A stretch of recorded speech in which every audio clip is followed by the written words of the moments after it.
जो आपके अंदर बुराइयां एकेडमिकली, उनको आइडेंटिफाई करना बहुत जरूरी है। बैकलॉग कवर करने के लिए ऐसा है कि कोई भी पेपर मिस नहीं करना अंडर एनी सर्कमस्टांसेस, चाहे बाढ़ आ जाए। Everything is just bullshit. बहुत सारे बच्चों को लगता है कि अगर मैं इंटेलिजेंट हूं तो मेरा आईआईटी में हो जाएगा। So what do you think, is it correct, is it just about intelligence? की आपको सबसे पहले तो किसी भी एक सब्जेक्ट के लिए बायस नहीं होना कि मेरे को ये सब्जेक्ट पसंद है। एंड इसीलिए मैंने मैथ्स में अच्छा स्कोर करा था, बिकॉज 2 months बिफोर जेई अगर आपने ये करना शुरू कर दिया तो आप वाओ, like- ये तो सॉस है। तो this is secret sauce of getting 4000 3000 ranks in JEE. Garvit, welcome to Vichar. Hello भैया। सो जितने लोगों को नहीं पता मैं एक बार बता दूं, गर्वित गर्ग ने 2023 में जेई का पेपर दिया था एंड उनकी जेई मेंस में स्कोर था, जेई मेंस में एक्चुअली रैंक थी 3200। जेई एडवांस में ही स्कोर्ड AIR 4200। बट ये तुम्हें आम रैंक लग रही होगी, correct? But let me tell you why he is here. Number 1, he is literally the god of chemistry. He scored 92 out of 100 in chemistry in mains. दूसरी चीज, he scored the highest marks in his entire district in Panchkula, Haryana, which was 61 out of 120 in JEE 2023 maths.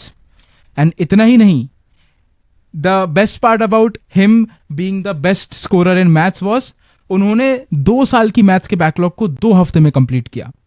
और जैसा कि गर्वित अभी आगे बताएंगे आपको, वो 5 महीने एक रिलेशनशिप में थे जिसकी वजह से उनका 5 महीने पूरा वेस्ट हुआ। एंड उसके बाद ना कि उन्होंने उस वेस्ट टाइम को कवर किया, बट इतने अच्छे से प्रिपेयर किया कि इन दी एंड आईआईटी मंडी में माइक्रो इलेक्ट्रॉनिक्स ब्रांच उनको मिली विद AIR 4200। सो गर्वित, आई थिंक बहुत सारे बच्चे तुम्हें देख रहे हैं आज, एंड उनमें से ऑलमोस्ट सारे बच्चों की सबसे बड़ी प्रॉब्लम यह है कि उनके बैकलॉग्स बहुत सारे बन जाते हैं। एंड यू आर समवन जिसने 5 महीने एक रिलेशनशिप में दे के वेस्ट करके, ना कि तुम उससे बाहर निकले, तुम्हारे 2 साल के मैथ्स के बैकलॉग, बिकॉज तुमने बताया कि 11th में तुम्हारी मैथ्स बिल्कुल खराब थी, 12th में भी खराब थी, 2 हफ्ते में तुमने 2 साल की मैथ्स की पढ़ाई करी एंड तुमने 61 आउट ऑफ 120, जो कि पंचकुला डिस्ट्रिक्ट में हाईएस्ट स्कोर था मैथ्स का, वो अचीव किया। एंड अभी तुम आईआईटी मंडी में पढ़ रहे हो। तो आई थिंक आज बच्चों को बहुत ज्यादा वैल्यू मिलने वाली है। एंड ये कॉन्वर्सेशन हम टाइम देख के नहीं करेंगे, बच्चों की हेल्प होनी चाहिए प्रॉपर। सो स्टार्ट करते हैं यार। बताओ तुमने ये सब कैसे अचीव किया and what is your story. And बच्चे को जिसको बैकलॉग है, इस वीडियो को देखने के बाद मैं चाहता हूं कि उस बच्चे को एक क्लियर रोड मैप मिल जाए कि ये चीज करने से मैं भी अपने बैकलॉग्स को लाइक अ गॉड क्लियर कर सकता हूं और एक अच्छा आईआईटी सिक्योर कर सकता हूं। तो सबसे पहले तो हेलो बच्चों, और मैं अगर आपको स्टार्टिंग के लिए एक भूमिका बांध के दूं तो वो ये है कि अपने आप को और अपनी जो डिसएडवांटेजेस आपके साथ चल रही हैं, जो आपके अंदर बुराइयां एकेडमिकली, उनको आइडेंटिफाई करना बहुत ज़रूरी है।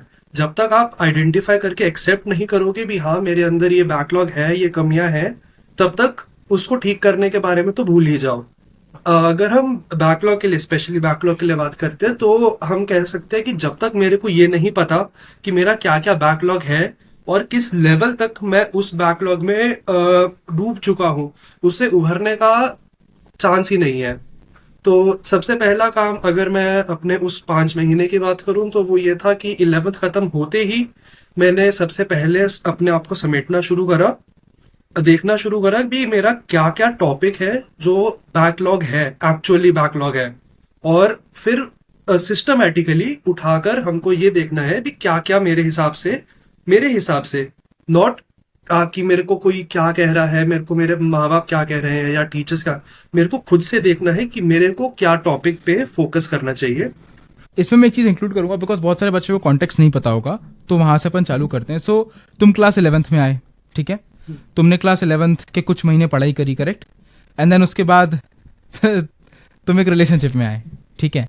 एंड वो रिलेशनशिप तुम्हारा कितने महीने चला? लगभग 5 महीने। अगर लगाओ तो 20 दिन, लेकिन टाइम जो गया वो तो 5 महीने ही। ठीक है, तो मान लो तुम्हारा ऑलमोस्ट 5 महीने गया।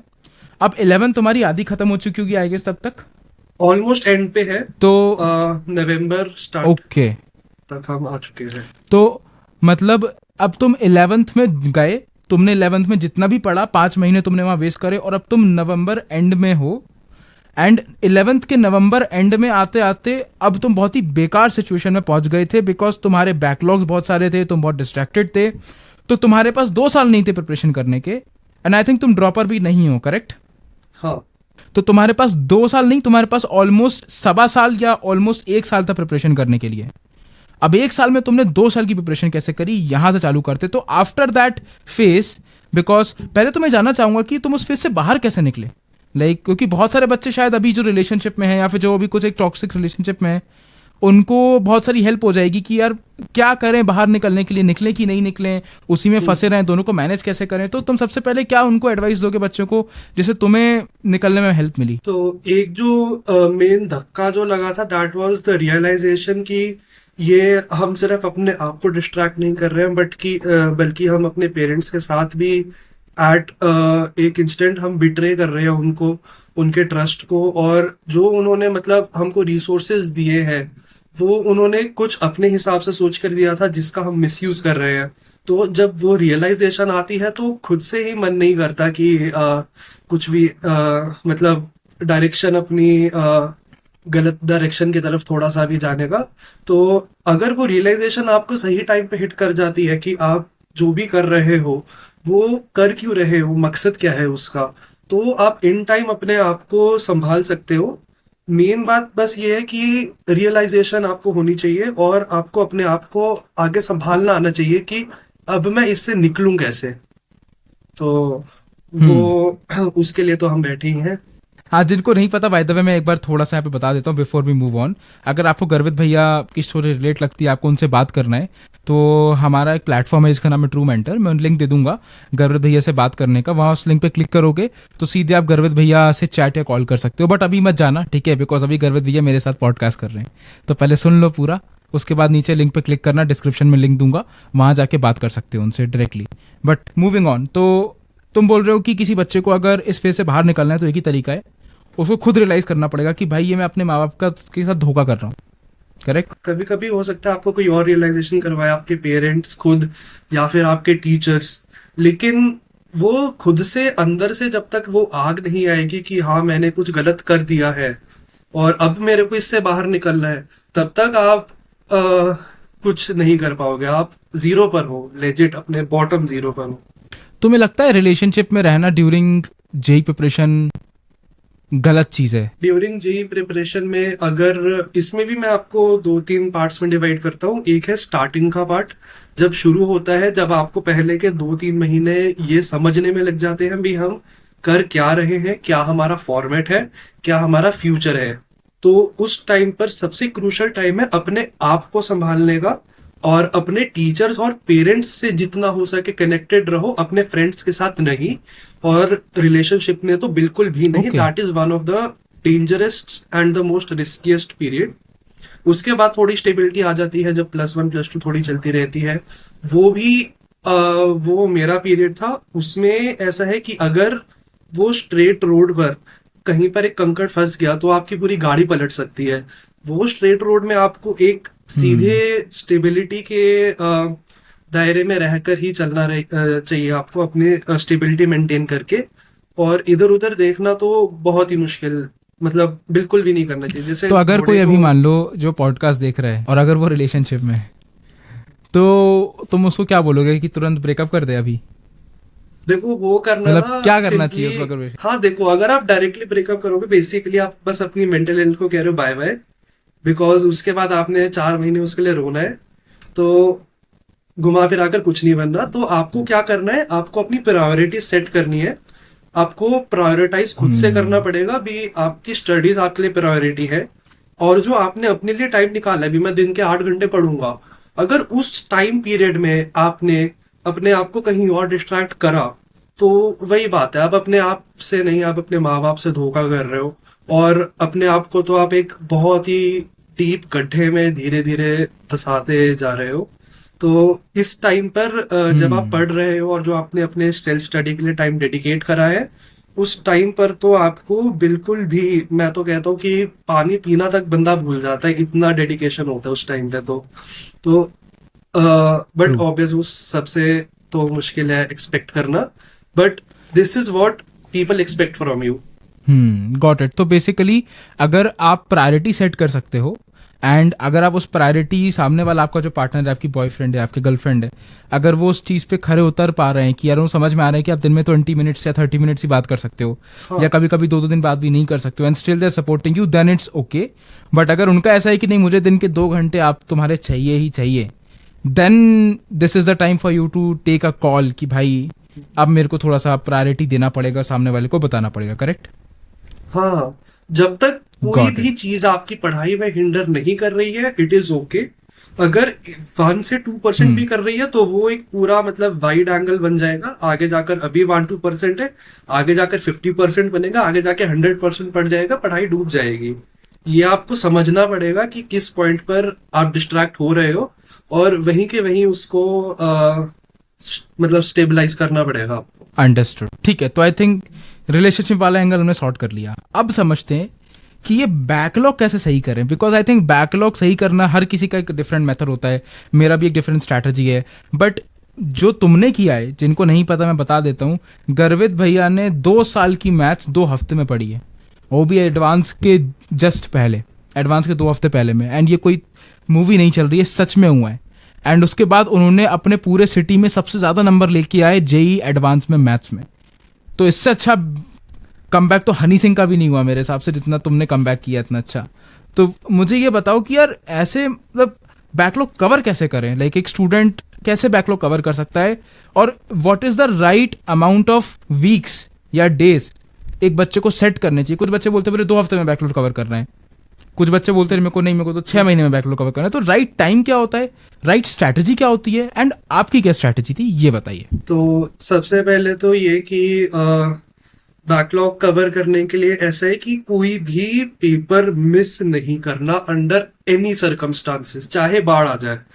कोई भी पेपर मिस नहीं करना, और उसकी रिवीजन और अपना मिस्टेक्स का एरर एनालिसिस, ये तो मतलब ऐसी चीजें अगर आप नहीं करोगे ना तो बहुत मुश्किल है आपका बेड़ा पार लगना। और अगर आप इसको कंसिस्टेंटली 2 साल आपने करा है, 2 साल 2.5 साल, तो आपको हराना बहुत मुश्किल हो जाएगा। तो सबसे पहला तो यही कि जैसे ही मेरी 12th खत्म हुई थी, मैंने एक भी पेपर नहीं छोड़ा है, चाहे वो जेई से रिलेटेड हो या ना हो, चाहे किसी ओलंपियाड का हो। लेकिन जब मॉक टेस्ट तक की बात वो, कर रहे हो, राइट? हाँ हाँ, सारे मॉक टेस्ट, सारे प्रीवियस ईयर्स, सब कुछ। और जैसे मतलब मेरे इंस्टीट्यूट में टेस्ट सीरीज जो चलती रहती थी उनकी खुद की, एक भी पेपर आपको मिस नहीं करना है, और उसकी एरर एनालिसिस करनी है, चाहे आपको आता ना हो। एरर एनालिसिस के टाइम पर कुछ लोग एरर एनालिसिस करेंगे, हम उस टाइम पर पढ़ेंगे जिस टॉपिक का वो सवाल था जो हमसे नहीं हुआ, हम पहले वो सवाल का सल्यूशन देखेंगे भी, उसको सॉल्व कैसे करा है, फिर हम वो टॉपिक उठाएंगे।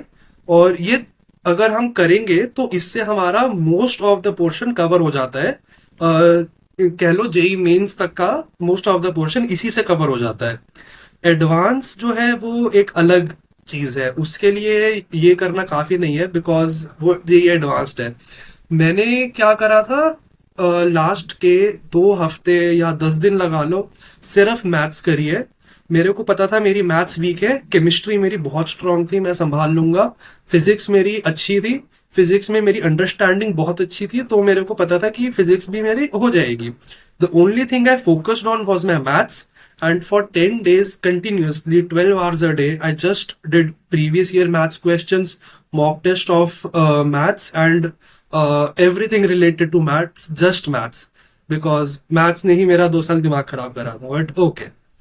और रही बात वो 5 महीने के बैकलॉग की, तो वो मैंने कवर करा था जेई सॉरी 11th खत्म होने के बाद 2 महीने का ब्रेक मिला था। उसमें मैं डेली मतलब अपना बैकलॉग वाला पोर्शन, सिर्फ बैकलॉग वाला पोर्शन से स्टार्ट करा था, और डेली 3 घंटे 4 घंटे 5 घंटे जितने भी लग रहे थे लगा कर धीरे धीरे बैकलॉग को कवर करा था। Got it. तो इसमें एक बहुत ही इंटरेस्टिंग चीज तुमने बोली है, बिकॉज इसमें मुझे एक चीज समझाना। तो तुमने ये बोला कि टिपिकली जो बच्चे बैकलॉग कवर करते हैं वो सब्जेक्ट, जैसे मान लो मेरा केमिकल काइनेटिक्स, चलो मान लो कोई भी सब्जेक्ट, मान लो ग्रेविटेशन है, मेरा ग्रेविटेशन बैकलॉग है फिजिक्स में, ठीक है। तो बच्चे क्या करते हैं कि ग्रेविटेशन के पहले से नोट्स उठाए, पहले से लास्ट तक नोट्स पढ़े, फिर उसके बाद उसके लेवल 1 लेवल 2 क्वेश्चंस करे, इस तरीके से वो बैकलॉग क्लियर करते हैं अपने। तुम बोल रहे हो कि तुम्हें भले ही एग्जाम में सवाल ना बने, तुम सारे मॉक टेस्ट दो, और अगर जो भी सवाल तुम्हें नहीं बन रहा है उसको रिवर्स ट्रैकिंग करो, और रिवर्स ट्रैकिंग से कंसेप्ट समझो.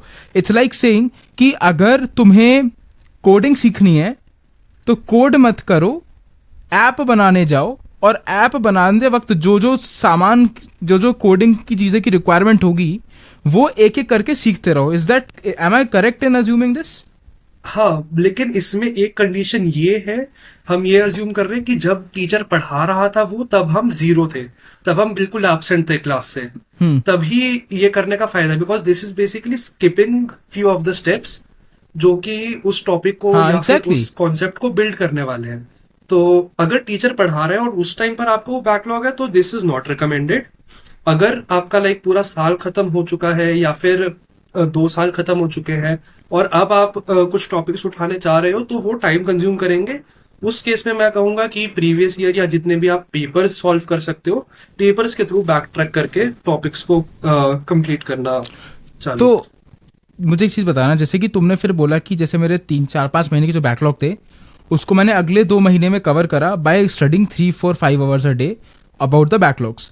तो वो जो 4 5 आवर्स अ डे बैकलॉग था वो पेपर वाला बैकलॉग, मतलब पेपर दे के सॉल्व कर रहे थे, या फिर तुम एक्चुअली भी थ्योरी पढ़ रहे थे पूरे 4 घंटे उसकी? नहीं, वो बेसिकली मेरी 11th खत्म हुई थी, 12th शुरू नहीं हुई थी, मेरे पास काफी टाइम था, तो मैंने नोट्स करे और क्वेश्चन सॉल्विंग करी है, वो तो मैंने नॉर्मली ही करे. और उसके नॉर्मली बाद बैकलॉग मैंने, कवर करे? हाँ हाँ, उसके बाद मैंने थोड़े बहुत पेपर्स से देखे भी, करके पेपर्स भी अब मेरे को टॉपिक आया नहीं आया ऐसे. अंडरस्टूड. तो आप क्या रिकमेंड करोगे एक बच्चे को? जैसे मैं हूँ, मेरे मान लेते हैं फिजिक्स में मेरे 3 चैप्टर्स में बैकलॉग हैं, ठीक है, और केमिस्ट्री के 2 चैप्टर्स में बैकलॉग हैं, एंड मैथ्स के भी 3 चैप्टर्स में बैकलॉग हैं. तो टोटल ऐसे करके मेरे 7 8 चैप्टर्स हो गए जिसमें मेरे बैकलॉग हैं.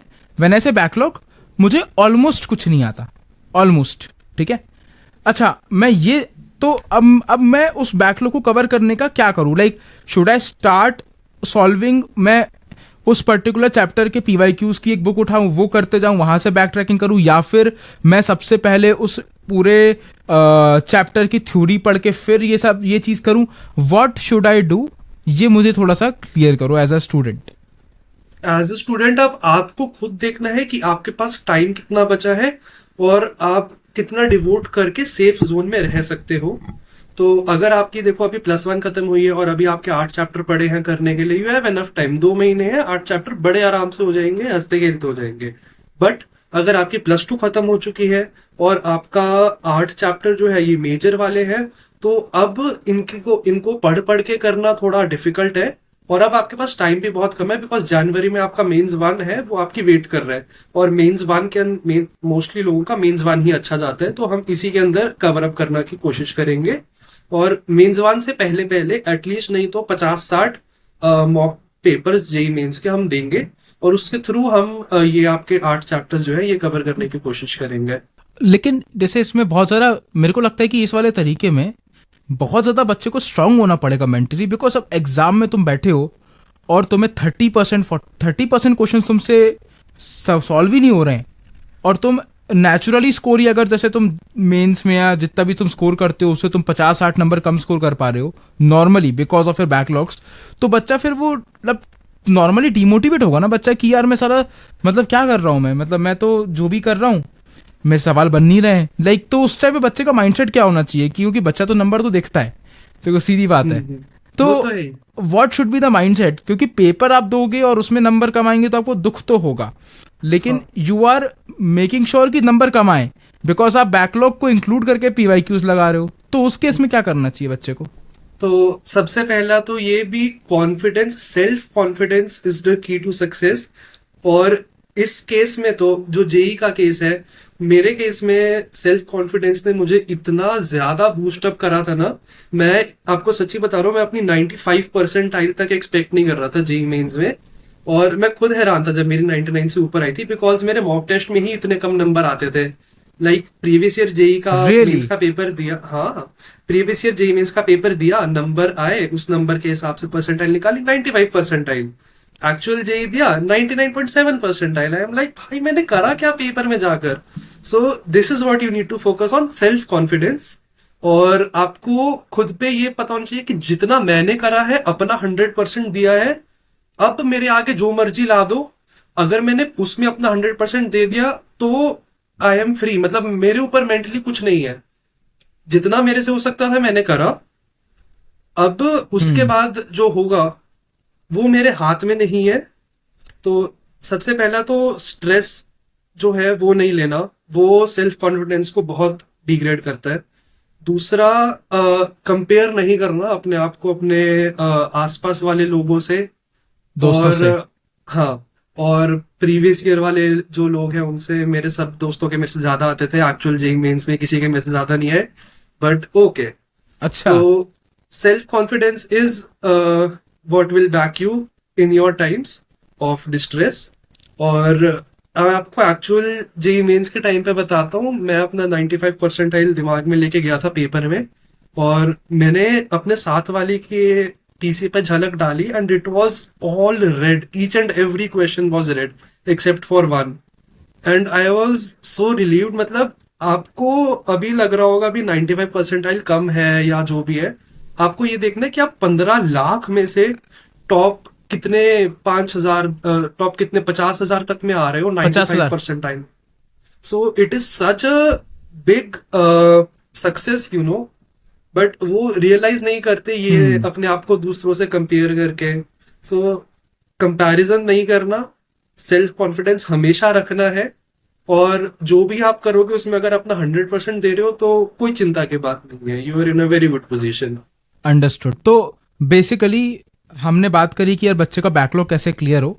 तो तुमने बोला कि बच्चा अपने हिसाब से देखिए, अगर तुम्हारे पास टाइम है तो शुरू में फटाफट थ्योरी पढ़ो और फिर पीवाईक्यूज लगाओ। अगर टाइम नहीं है तो थ्योरी भी मत पढ़ो, सीधा पीवाईक्यूज पे आ जाओ, राइट। एंड उसके फिर सोल्यूशंस पे बैक करो। सोल्यूशन समझ में ना आए, जो कि ऑफकोर्स नहीं आएगा, तो उसको बैक जाके फिर सोल्यूशन कहाँ से निकला वो कंसेप्ट पे जाओ और वो कंसेप्ट को रिवाइज कर लो। तो हाँ, instead of studying in one block, आपने छोटे छोटे छोटे छोटे पॉकेट्स में पढ़ लिया। उससे सारे इंपॉर्टेंट टॉपिक्स हमारे हाथ में आ जाते हैं। और एक और जरूरी चीज जो शायद रह रही है, एरर एनालिसिस की एक किताब जिसमें आपके हर एक पेपर का एरर एनालिसिस, कि आपने जो जो गलतियां करी है वो आप लिखोगे, और उसका कॉन्सेप्ट भी वहां पर साथ में होना चाहिए। और तो बेसिकली आपने शुरू कैसे करना है, आपने हेडिंग डाली भी ये सो पेपर सो डेट, आपने क्वेश्चन नंबर लिखे, ये क्वेश्चन नंबर मेरे गलत है, ये मैंने लिखा, मैंने क्या सोच के वो लिखा, सही आंसर क्या है और वो क्यों है। और छोटा सा ऑलमोस्ट 2-4 लाइन के अंदर आपने लिखना है भी उसका एक्चुअल थ्योरी क्या ये है। हर पेपर के लिए। हर पेपर के लिए, ईच एंड एवरी। मैंने 4 किताबें भरी हैं ऐसे, 400-400 पेजेस की 4 किताबें भरी है एरर एनालिसिस की। This is the most crucial part about 2 months before JEE. अगर आपने ये करना शुरू कर दिया तो आप वाओ, ये लाइक, तो सॉस है। तो this is secret sauce of getting 4,000 3,000 ranks in JEE, genuinely. हाँ, क्योंकि ये बहुत सारे प्रिसाइजली। बच्चे नहीं कर रहे होंगे, कि बहुत सारे बच्चे बस पेपर दे रहे होंगे और एनालिसिस भी कर रहे होंगे, बट उसको लिख नहीं रहे होंगे और वो भूल जाएंगे। बट तुमने किताब में बना लिया और तुमने बहुत स्मार्ट काम किया कि तुमने 2 साल से बनाते हुए नहीं चले। 2 साल से बनाते चले तो 10 कॉपी बन जाती, तो तुम एक भी नहीं करते। तुमने सिर्फ लास्ट के 2 मंथ ही करा। This is very interesting. ठीक है, तो अब हमने डिस्कस करा कि यार रिलेशनशिप वाला एंगल, बैकलॉग्स को कैसे कवर करे किस बच्चे की स्ट्रेंथ के हिसाब से। Let's move on to the next stage. What what next in your journey? तो जर्नी में कुछ की पॉइंट्स तो जो मैं आपको देना चाहूंगा, अभी पेपर के टाइम पर आपको सबसे पहले तो किसी भी एक सब्जेक्ट के लिए बायस नहीं होना कि मेरे को ये सब्जेक्ट पसंद है या ये सब्जेक्ट नहीं पसंद है, तो मैं इस सब्जेक्ट के क्वेश्चंस को आसान वाले एंगल से देखूंगा भी हाँ ये आसान होगा क्योंकि मेरे को आता है। नहीं, आपको अनबायस्ड और न्यूट्रल रहकर सब चीज, हर एक सवाल को देखोगे तो आप क्लियर माइंड से सोच पाओगे। एंड इसीलिए मैंने मैथ्स में अच्छा स्कोर करा था, बिकॉज मैंने सोचा नहीं था ये कि मेरी तो मैथ्स वीक है या what ever what so not. सिर्फ ये सोचो कि हाँ मेरे सामने एक सवाल है, मेरे को करना है, एंड ऑफ स्टोरी। सिंपल रहो, अपने आप को ज्यादा कॉम्प्लिकेट मत करो, ओवर थिंक मत करो। जितना आप सिंपलिसिटी से अपने आप को लेके चलोगे उतना ही आपको ये पेपर सिंपल और उतनी ही आपको कॉन्सेप्ट्स क्लियरली दिखते रहेंगे। और एक चीज और कि अपने सभी सब्जेक्ट्स को हमेशा ना बैलेंस में रख के चलना है। तो जितना मतलब जिस एक्सटेंट तक आप कर पाओ, केमिस्ट्री 12th क्लास की कभी कभी ज्यादा हैवी हो जाती है बिकॉज 3 पार्ट्स में बढ़ जाती है, बट उसको भी आप जितना ज्यादा कंट्रोल में रख पाओगे उतना आप अपने आप को कंट्रोल में रख पाओगे, वरना आप बिखर जाओगे कि मेरे को तो एक सब्जेक्ट आता ही नहीं है, मैं इसको छोड़ कर आऊंगा पेपर में। वो थोड़ा सा आप फिसल सकते हो, तो उसको थोड़ा सा आप अपने हैंडल में रखोगे तो। Got it. अच्छा मुझे एक चीज़ बताओ तो जैसे again I am pointing this out कि जैसे आप तुम्हारा रिलेशनशिप हुआ, ठीक है, तुम्हारा पूरा टाइम उसमें ड्रेन होता होगा, राइट? फिर तुम्हारे लिए भी कोई या तुम्हारे पेरेंट्स या तुम्हारे टीचर्स कुछ वेकअप कॉल हुए, राइट? तुम्हारे पेरेंट्स का तुम्हें पेरेंट्स भी तुम्हारे डिसअपॉइंटेड हुए होंगे एक एक पॉइंट पे, राइट? तुम्हें देख के, एंड देन यू डिसाइडेड कि नहीं मुझे खुद को चेंज करना है, राइट? तो तुमने बताया जैसे तुम नवंबर अक्टूबर के आसपास तुमने खुद को चेंज किया, देन उसके बाद तुमने जम के मेहनत करी 2 महीने for the backlogs and stuff, right? And अब तुम 12th में आ गए, राइट? तो अब तुम 12th में आ गए हो, अब उसके बाद का what did you do and what a student should learn from your journey? 12th में यही है कि एक बार जब 12th शुरू हो चुकी थी तब तक मेरा माइंड सॉर्ट हो चुका था कि अब मेरा फोकस कहाँ पर है। मेरे बैकलॉग्स क्लियर थे, तो मेरे को किसी चीज का स्ट्रेस नहीं था कि अब मेरे को पिछला अपना कवर करना है या जो भी है। अब मेरे लिए एक पूरा एक फ्रेश स्टार्ट था, एक क्लीन स्लेट थी। अब इसमें मेरे को अपना आगे का खुद से लिखना था। तो वही जैसा मैंने बोला, अब चीजों को कॉम्प्लिकेट नहीं करेंगे, सब कुछ सिंपल रखेंगे और जितना सिंप्लिसिटी से चल सकेंगे उतना सिंप्लिसिटी से धीरे धीरे चलते रहेंगे। तो 12th में कुछ भी नहीं एक्स्ट्रा करा, कुछ भी नहीं इधर उधर का छेड़ा ना, चुपचाप क्लास लगाई, वापस आकर जितने हो सके क्लास नोट्स रिवाइज करे। मेरे लिए क्लास नोट्स ही मेरा बाइबल था। मैंने सिर्फ अपने क्लास नोट्स ही पढ़े हैं 12th में, मतलब जब तक क्लासेस थी तब तक मैंने सिर्फ क्लास नोट्स करे हैं। सॉल्विंग मैंने थोड़ी करी है इधर उधर से, specially for chemistry and physics. Maths मेरी जैसे आप पता ही है आपको वीक थी, तो मैंने मैथ्स की सॉल्विंग नहीं करी, मैं बायस था तो थोड़ा मैथ्स ने टोल लिया था, बट ठीक है। You will continue, but quickly can you name all the books that you did, reference books, subject by subject? तो फिजिक्स में फटाफट बताओ, फिजिक्स में नाम बताओ बुक से कौन कौन से तुमने लगाए। फिजिक्स में सबकी बाइबल एच सी वर्मा। तो एच सी वर्मा की थ्योरी भी अच्छी है, in fact you can do H C Verma's theory also along with practising. अगला ऑर्गेनिक केमिस्ट्री में मैंने एम एस चौहान और डी के सिंह करी थी। I would recommend D K Singh for beginner questions, M S Chauhan for more detailed and more brainstorming types questions. Inorganic के लिए मैंने ज्यादा कुछ नहीं करा था। इनऑर्गेनिक के लिए I won't even suggest a book because VK Jaiswal? NCERT is enough. VK Jaiswal नहीं, I would say NCERT. NCERT अगर आपने अच्छे से Okay. करी है तो वीके जायसवाल की जरूरत नहीं है। और N Awasthi Physical for chemistry? Physical, N Awasthi. तो Got it. सारी मतलब बहुत ही And ज्यादा स्टैंडर्ड बुक्स है। सिंगेज करी तुमने? नहीं, okay, without In fact, Cengage, only coaching modules and these things. हाँ, मेरे पास इनफैक्ट बायजूस का भी सब्सक्रिप्शन था 2 साल का, तो उनकी मेरे पास सेंगेज की बुक्स पड़ी थी सारी 2 साल की। बट वही है कि अगर मैं जितने नाव में अपने पाँव डालूंगा उतना मैं बिखरता जाऊंगा। एक चीज पकड़ो, उस पे कांस्टेंट रहो और कहीं इधर उधर मुंह नहीं मारना, सिंपल रहो, कोई ओवर कॉम्प्लिकेशंस की जरूरत नहीं है। अगर तुम किसी कोचिंग में जा रहे हो तो कोई एक्स्ट्रा ट्यूशंस की जरूरत नहीं है। अपने टीचर्स पे अगर भरोसा रख के मतलब काम करते रहोगे तो सही है, अच्छी पोजीशन में हो। मुझे बहुत सारे बच्चे बोलते रहते हैं कि भैया मेरी, जैसे फॉर एग्जांपल बहुत सारे बच्चों को ऐसा लगता है कि कोई और व्यक्ति उनको कुछ ऐसी एडवाइस दे देगा कि उनकी आईआईटी निकल जाएगी। बहुत सारे बच्चों को लगता है कि कोई और उनकी लाइफ फिक्स कर देगा, कोई और उनकी कोई चीज़ फिक्स कर देगा। तो what do you have to say to that? इसके लिए मैं अपने खुद का पर्सनल एक्सपीरियंस भी ऐड करना चाहूंगा कि मेरी मम्मी ने मेरे लिए +1 की स्टार्टिंग में एक ट्यूशन रखी थी and he would teach me all 3 subjects at once, physics chemistry maths, sorry just 2 physics and maths, not chemistry. And वो मम्मी को वो बताया करते थे कि गर्वित को तो दिन में 20 से 25 सवाल कर लेने चाहिए 1 घंटे में, ये तो इसके लेवल के लिए तो इतना क्वेश्चंस कर ले, जो भी है मतलब। So everything is just bullshit. अपने आप पे फोकस करो, अपने आप के अंदर आपको self realisation is what you need. Self realisation is more than enough for you. और आपके जो टीचर्स आपको गाइडेंस देते हैं, जो आपके इंस्टीट्यूट के टीचर्स हैं, वो बहुत नॉलेजेबल है। आप उन पे चाहे जितना मर्जी शक कर लो, लेकिन वो जो आपको गाइड कर पाएंगे, इन मतलब जो वो आपको गाइड कर सकते हैं, वो आपको इधर उधर का तो कोई बंदा कभी नहीं गाइड कर सकता। उनको पता होगा कि आपकी क्या कमियां हैं। और रेगुलरली मतलब हर 2-3 दिन में एक बार टीचर से कोई ना कोई डाउट अपना लेकर जाओ। इससे टीचर को आपका माइंडसेट पता रहेगा और वो आपको उस हिसाब से लाइक मोल्ड कर पाता है। तो एक ये भी जरूरी पॉइंट है। तो मैं तो ये कहूंगा, everything is bullshit. Self confidence, self realisation, your teachers. तो ये वो चीजें हैं जो आपको करनी चाहिए। You seem like a person जो कि बोलेगा किसी को कि be harsh on yourself, like you know you are not a soft kind of a person. You will say कि भाई डेविड गॉगिन्स मेंटालिटी, थोड़ा सा you know be harsh on yourself. Is it like, is am I right in saying that? हाँ, क्योंकि मैंने जो +1 +2 में +1 में स्पेशली जो हरकतें करी थी, मेरे लिए खुद के ऊपर हार्श होना जरूरी था। अगर मैं उस टाइम पर भी अपने आप के ऊपर सॉफ्ट होता कि नहीं गर्वित, अपने आप को ज्यादा स्ट्रेस मत दे, है ना, भी जितना हो रहा है तेरे से वो ही कर, अपना एक्स्ट्रा मत दे, फिर मेरा भी कुछ नहीं हो सकता था। तो क्योंकि मेरे को सेल्फ रियलाइजेशन थी कि हाँ मेरे में ये कमियां हैं और मेरे को ये कमियां दूर करनी है, फिर मैंने अपने बारे में नहीं सोचा कि हाँ अपने आप को थोड़ा सा पैम्पर करूंगा, जब मेरे को टाइम सही लगेगा तब मैं। नहीं, अपने कंफर्ट जोन से बाहर आओ।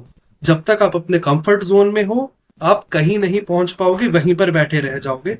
कंफर्ट जोन से बाहर आकर आप जब खुद को रियलाइज करोगे भी हाँ मैं ये हूं, मेरे को ये करना है, तब तक आप फंसे हुए हो। अपने आप को सेल्फ रियलाइज करो कि मेरी ये दिक्कतें हैं, तो काफी अच्छी पोजीशन में आ जाओगे। अंडरस्टूड। आई थिंक ये कुछ हार्श वर्ड्स हैं जो बच्चों को जानने के लिए, बच्चों को सुनने की बहुत ज़रूरत थी। एंड आई थिंक बच्चों को बैकलॉग्स तो खैर क्लियर कैसे करें वो पता चल ही गया होगा, बट माइंडसेट कैसा होना चाहिए आईआईटी का, ये बहुत ज़्यादा ज़रूरत है। अगर बाय द वे मैं एक बार और शेमलेस प्लग इन कर देता हूँ, अगर तुम में से किसी को भी गर्वित भैया से पर्सनली बात करनी है तो मैं नीचे लिंक लगा रहा हूँ, डिस्क्रिप्शन में लिंक है, ट्रू मेंटर का हमारा एक प्लेटफॉर्म है, वहाँ पे जाके तुम गर्वित भैया से डायरेक्टली बात कर सकते हो। और बेस्ट पार्ट इसकी, तुम्हें घंटों या दिनों रुकना नहीं पड़ेगा, तुम इंस्टेंटली बात कर सकते हो। बिकॉज गर्वित भैया आई थिंक शाम के आसपास कभी भी ऑनलाइन रहते हैं, राइट? तो इनफैक्ट दोपहर को भी कभी कभी इज ऑनलाइन। तो वेन एवर इज ऑनलाइन तुम लिंक पे क्लिक करो, तुम्हें पता चल जाएगा एंड तुम इंस्टेंटली उनसे बात कर सकते हो। And coming to that point, बहुत सारे बच्चों को लगता है कि अगर मैं इंटेलिजेंट हूँ तो मेरा आईआईटी में हो जाएगा, ठीक है? मतलब बहुत सारे को लगता है कि it's just about intelligence. So what do you think, is it correct, is it just about intelligence? कि तुम, जैसे मैं एक बच्चा हूँ मान लो, और मैं हूँ अभी गंवार, मेरे नंबर नहीं आते हैं, और मैं हूँ अभी 11th में, और मैं देख रहा हूँ मेरा एक दोस्त जो कि ये प्रोडिजी है। प्रोडिजी मतलब क्या होता है बच्चों? अल्ट्रा स्मार्ट, जिसकी कुछ स्मार्टनेस की हद नहीं, जो मतलब जो कि बहुत ही ज़्यादा बोलते हैं ना, बहुत ही स्मार्ट बच्चा है, वो है। तो मुझे क्या लगता है, मेरा नहीं हो पाएगा, इसका तो हो ही जाएगा। So what do you think कि मेरे जैसे बच्चों का क्या होगा? Like is it possible with you, मेरे ऐसे बच्चों का कोई चांस भी है जिनको कुछ भी नहीं आता बट जो मेहनत करने के लिए रेडी है? तो देखो, दो चीजें होती है, एक होता है टैलेंट, एक होता है हार्डवर्क। जो आप प्रोडिजी की बात कर रहे हो वो टैलेंट में आ गया, जो आप अपनी बात कर रहे हो वो हार्डवर्क में आ गया। अगर दोनों का बैलेंस आप लेके चलोगे तो एक धमाका हो जाएगा। लेकिन इफ बाय चांस आप सिर्फ और सिर्फ हार्डवर्क कर रहे हो, तो आप उस धमाके से बड़ा धमाका कर पाओगे अगर आप उस हार्डवर्क में कंसिस्टेंट हो। बिकॉज वो जिसके पास दोनों है, वो सिर्फ अपना हार्डवर्क जो है वो अपने टैलेंट को सेटिस्फाई करने के लिए यूज करेगा, वो अपने आप को ग्रो नहीं कर रहा है। तो आप जो हार्डवर्क कर रहे हो, कंसिस्टेंसी दिखा रहे हो, फोकस रख रहे हो, तो आपसे डर कर रहने की जरूरत है औरों को, सच्ची बताऊं तो। बिकॉज हार्डवर्क में बेसिकली आपका मेंटल और फिजिकल हार्डवर्क जो है वो आपको बहुत ऊंचाइयों तक लेके जा सकता है। तो मैं तो बस यही कहना चाहूंगा। अंडरस्टूड। मतलब अगर तुम सिर्फ हार्डवर्क करो तो भी बहुत अच्छी रैंक ला सकते हो। You don't have to be ultra smart for it. Very good. Is there anything else? मैं अपना ही एक एग्जांपल इसमें जोड़ना चाहूंगा। प्लस टू के एंड तक, इवन जब हमने जेई के मॉक्स दिए थे, मेरे क्लासमेट था, पूरे इन 2.5 साल की जर्नी में एक ऐसा पेपर नहीं होगा जिसमें वो मेरे से पीछे आया हो। पूरे 2.5 साल में हर पेपर में वो मेरे से आगे था, और एक्चुअल जेईई मेंस में उसकी मेरे से डबल रैंक थी। तो मैं आपको यही बोलना चाहूंगा, अभी सिर्फ अगर आप अपने इंटेलिजेंस या पे डिपेंडेंट रहोगे तो बहुत मुश्किल है। आपको अपना हार्डवर्क भी साथ साथ में बैलेंस करना पड़ेगा, और आपको अपना हार्डवर्क ऐसे रखना पड़ेगा अभी आपके इंटेलिजेंसिया के ऊपर भारी पड़े। This is crazy bro, this is crazy. तुमसे डबल डबल रैंक आई उसकी, जो तुम्हारा कभी तुमसे कम स्कोर इसने नहीं किया है। हाँ, भाई क्या फीलिंग आई होगी उस दिन। वही तो। हम सारे मिलके हंसे थे उसके ऊपर। मतलब मैं पूरे जीवन में किसी लड़के से ऊपर रहा, और मेन पेपर में ही डबल रैंक उसने मेरे से मार ली। भाई व्हाट अ कमबैक यार, crazy crazy. Is there anything else you would like to share to our students who are watching you? बस मैं तो इतना ही कहना चाहूंगा, बाकी अगर किसी को कुछ पूछना हो तो ट्रू मेंटर। True mentor. भाई ये जो प्लेटफॉर्म मैंने बनाया ना, मैं जेन्युइनली बता रहा हूँ, हम प्रमोट इतना क्यों कर रहे हैं इसको, क्योंकि ये रिवॉल्यूशनरी है। ये इंडिया में किसी ने नहीं करा है। तुम खुद बताओ, अगर तुम्हारे पास आज हज़ारों रुपए नहीं है, 100 रुपए भी नहीं है, 20-25 रुपए, तुम्हें एक IITian भैया से बात करने का मौका कहीं मिल रहा है? नहीं मिल रहा ना। सिर्फ एक ही प्लेटफॉर्म है भारत में अभी तक, ट्रू मेंटर। तो लिंक डिस्क्रिप्शन में है। गर्वित भैया से बात करना चाहो तो लिंक पे क्लिक करना, बात करना। एंड आई होप जिस तरीके से उन्होंने ऑनलाइन तुम्हें गाइड किया है, उस तरीके से कॉल पे या चैट पे वो तुम्हें और अच्छे से गाइड करेंगे। So any last words you have Garvit for the students? Any motivating words for the students जो आर वाचिंग दिस? बस मैं तो यही कहूंगा, भी अपने आप पे कॉन्फिडेंस इतना रखो भी कोई आपको हिला ना सके, और अपना फोकस हमेशा बनाए रखना। आपको बहुत डिस्ट्रैक्शंस आएंगी, अनगिनत आएंगी, कितनी आप सोच भी नहीं सकते आएंगी आपकी इस जर्नी में। उनसे बचने की कोशिश करना, और अपने आप को जितना सिंपल रख पाओगे और जितना कंसिस्टेंट रख पाओगे उतना आप ही के लिए बेटर है। अपने आप को कॉम्प्लिकेट मत करो, ओवर थिंक मत करो, मेरा हो पाएगा नहीं हो पाएगा, ये सारी बहुत रबिश बातें हैं।